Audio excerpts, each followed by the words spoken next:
the Western authors and literature of the 20th century. Uh, Especially in the post 9/11 era, the Islamophobia has got a hyper momentum.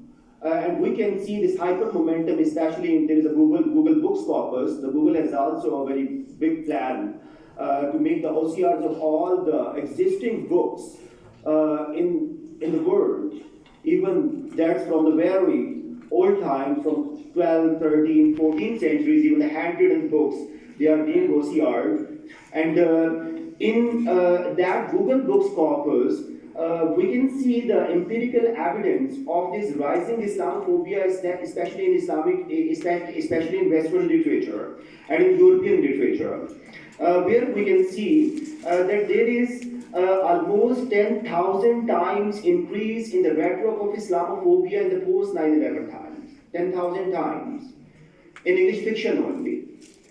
In the books of English fiction, in those books only, there was a hyper increase of 10,000 times like that. So there was a hyper increase in the rhetoric of Islamophobia.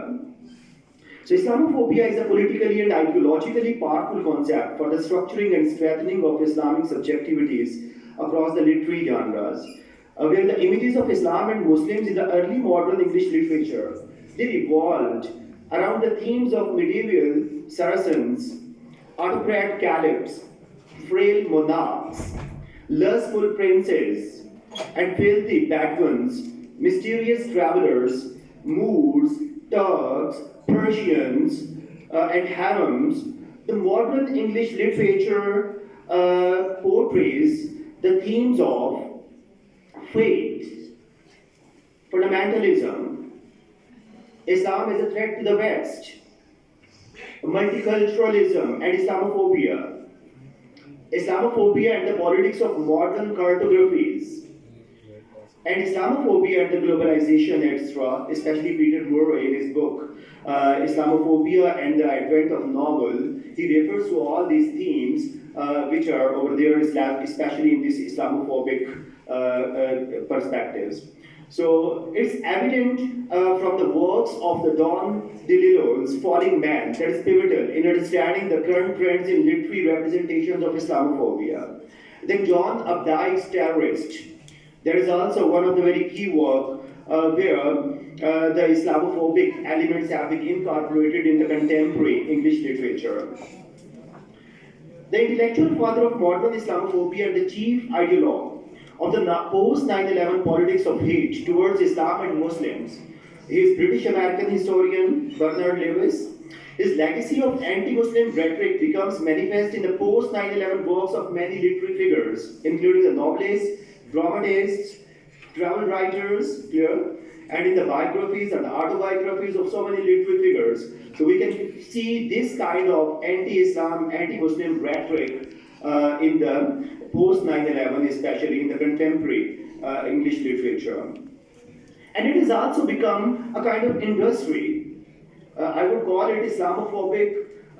There is an industry. That industry was constructed just to sell in the market. Clear? Okay, what are the modern trends? What the West wants? So the novelists or the dramatists or the writers in the form of even our native informants as well. Just like we can take an example of Reluctant Fundamentalist by Mohsin Hamid. They also contribute in this perpetuation of Islamophobic tendencies, especially in modern English literature. So in my book, Traveling Islamophobia, so I have also discussed especially the V.S. Naipaul's travel writings in the context of Among the Believers and Beyond Belief. Its sequel was written 18 years after.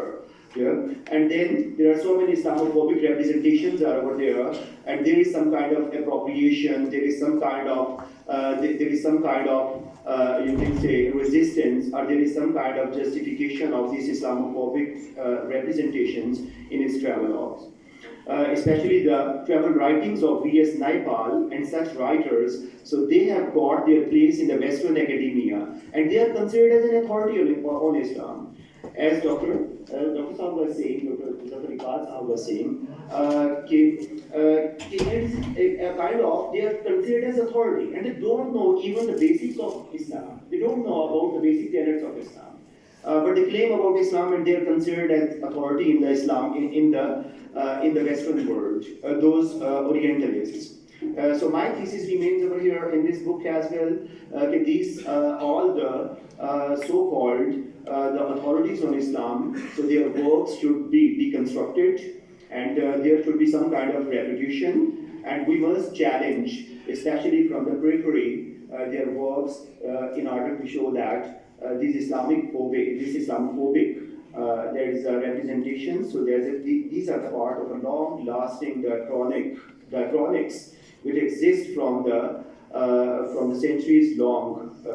There is interactions between the Muslim and the Western world. Thank you. Thanks a lot for your patience.